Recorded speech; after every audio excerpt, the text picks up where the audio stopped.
ओम नमः शिवाय शिवजी सदा सहाय। ओम नमः शिवाय गुरुजी सदा सहाय। ओम नमः शिवाय शिवजी सदा सहाय।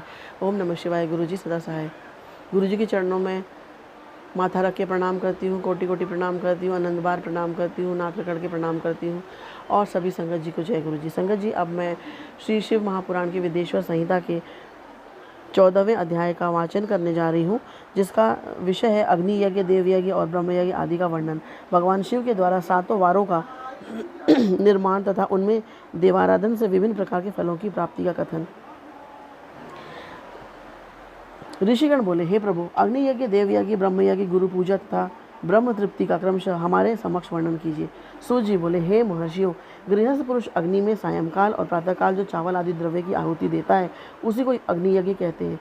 जो ब्रह्मचर्य आश्रम में स्थित हैं, उन ब्रह्मचारियों के लिए समिधा का आधान ही अग्नि यज्ञ है। वे समिधा का ही अग्नि में हवन करें। हे ब्राह्मणों, ब्रह्मचर्य आश्रम में निवास करने वाले द्विजों का जब तक विवाह न हो जाए और वे उपासनाग्नि की प्रतिष्ठा न कर लें, तब तक उनके लिए अग्नि में समिधा की आहुति, व्रत आदि का पालन तथा विशेष यजन आदि ही कर्तव्य है। यही उनके लिए अग्नि यज्ञ है। हे द्विजों, जिन्होंने बाह्य अग्नि को विसर्जित करके अपनी आत्मा में ही अग्नि का आरोप कर लिया है, ऐसे वानप्रस्थियों और सन्यासियों के लिए यही हवन या अग्नि यज्ञ है कि वे विहित समय पर हित कर परिमित और पवित्र अन्न का भोजन कर लें।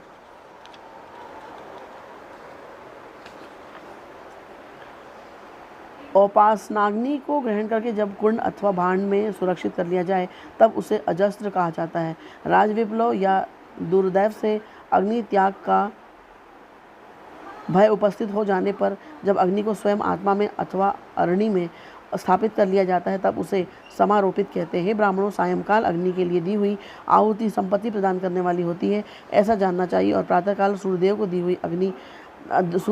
दी हुई आहुति आयु की वृद्धि करने वाली होती है। यह बात अच्छी तरह समझ लेना चाहिए। दिन में अग्निदेव सूर्य में ही प्रविष्ट हो जाते हैं, अतः प्रातःकाल सूर्य को दी हुई आहुति भी अग्नि यज्ञ ही है। इंद्र आदि समस्त देवताओं के उद्देश्य से अग्नि में जो आहुति दी जाती है, उसे देवयज्ञ समझना चाहिए। स्थाली पाक आदि यज्ञों को देवयज्ञ ही मांगना चाहिए। लौकिक अग्नि में प्रतिष्ठित जो चूड़ाकरण आदि संस्कार निमित्तक हवन कर्म है, उन्हें भी देवयज्ञ के ही अंतर्गत जानना चाहिए। अब ब्रह्म यज्ञ का वर्णन सुनिए। द्विजों को चाहिए कि वह देवताओं की तृप्ति के लिए निरंतर ब्रह्म यज्ञ करें। वेदों का जो नित्य अध्ययन होता है, उसी को ब्रह्म यज्ञ कहा गया है। प्रातः नित्य कर्म के अनंतर सायंकाल तक ब्रह्म यज्ञ किया जा सकता है, उसके बाद रात में इसका विधान नहीं है। अग्नि के बिना देवयज्ञ कैसे संपन्न होता है, इसे आप लोग श्रद्धा से और आदर पूर्वक सुनिए। सृष्टि के आरंभ में सर्वज्ञ, दयालु और सर्वसमर्थ महादेव जी ने समस्त लोगों के उपकार के लिए वारों की कल्पना की। हे भगवान शिव, संसार रूपी रोग को दूर करने के लिए वैद्य हैं, सबके ज्ञाता तथा समस्त औषधों के भी औषध हैं। उन भगवान ने पहले अपने वार की कल्पना की, जो आरोग्य प्रदान करने वाला है। तत्पश्चात उन्होंने अपनी माया शक्ति का वार बनाया, जो संपत्ति प्रदान करने वाला है। जन्म काल में दुर्गतिग्रस्त बालक की रक्षा के लिए उन्होंने कुमार के वार की कल्पना की। तत्पश्चात सर्वसमर्थ महादेव जी ने आलस्य और पाप की निवृत्ति तथा समस्त लोगों का हित करने की इच्छा से लोक रक्षक भगवान विष्णु का वार बनाया। इसके बाद सबके स्वामी भगवान शिव ने पुष्टि और रक्षा के लिए आयुकर्ता तथा त्रिलोकस्त्रष्टा परमेष्टि ब्रह्मा का आयुष्कारक वार बनाया, जिससे संपूर्ण जगत के आयुष्य की सिद्धि हो सके। इसके बाद तीनों लोकों की वृद्धि के लिए पहले पुण्य पाप की रचना की, तत्पश्चात उनके करने वाले लोगों को शुभाशुभ फल देने के लिए भगवान शिव ने इंद्र और यम के वारों का निर्माण किया। ये दोनों वार क्रमशः भोग देने वाले तथा लोगों की मृत्यु भय को दूर करने वाले हैं।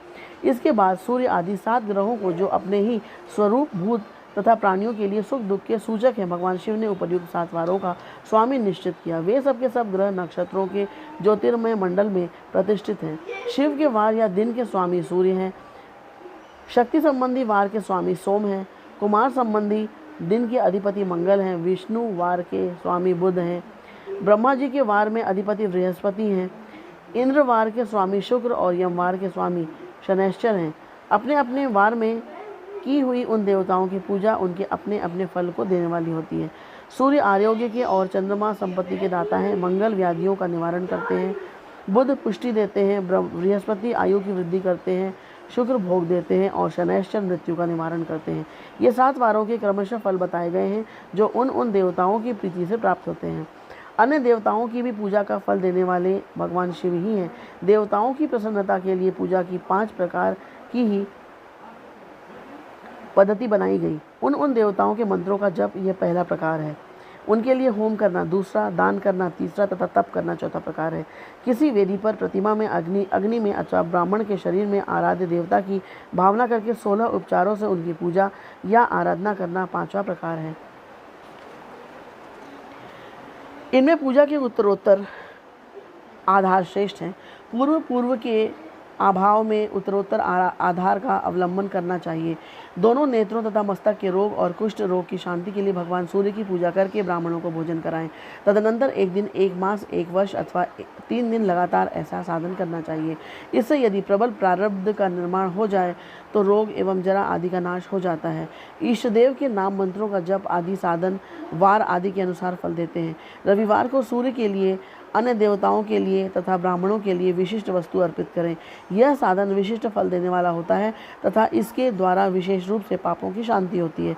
विद्वान पुरुष सोमवार को संपत्ति की प्राप्ति के लिए लक्ष्मी आदि की पूजा करें तथा सपत्नीक ब्राह्मणों को घृत पक्व अन्न का भोजन कराएं।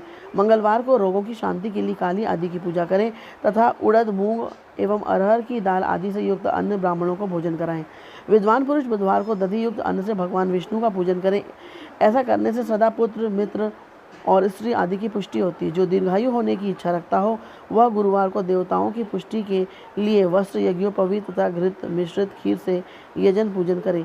भोगों की प्राप्ति के लिए शुक्रवार को एकाग्रचित होकर देवताओं का पूजन करें और ब्राह्मणों की तृप्ति के लिए षडरस युक्त अन्न का दान करें। इसी प्रकार स्त्रियों की प्रसन्नता के लिए सुंदर वस्त्र आदि का दान करें।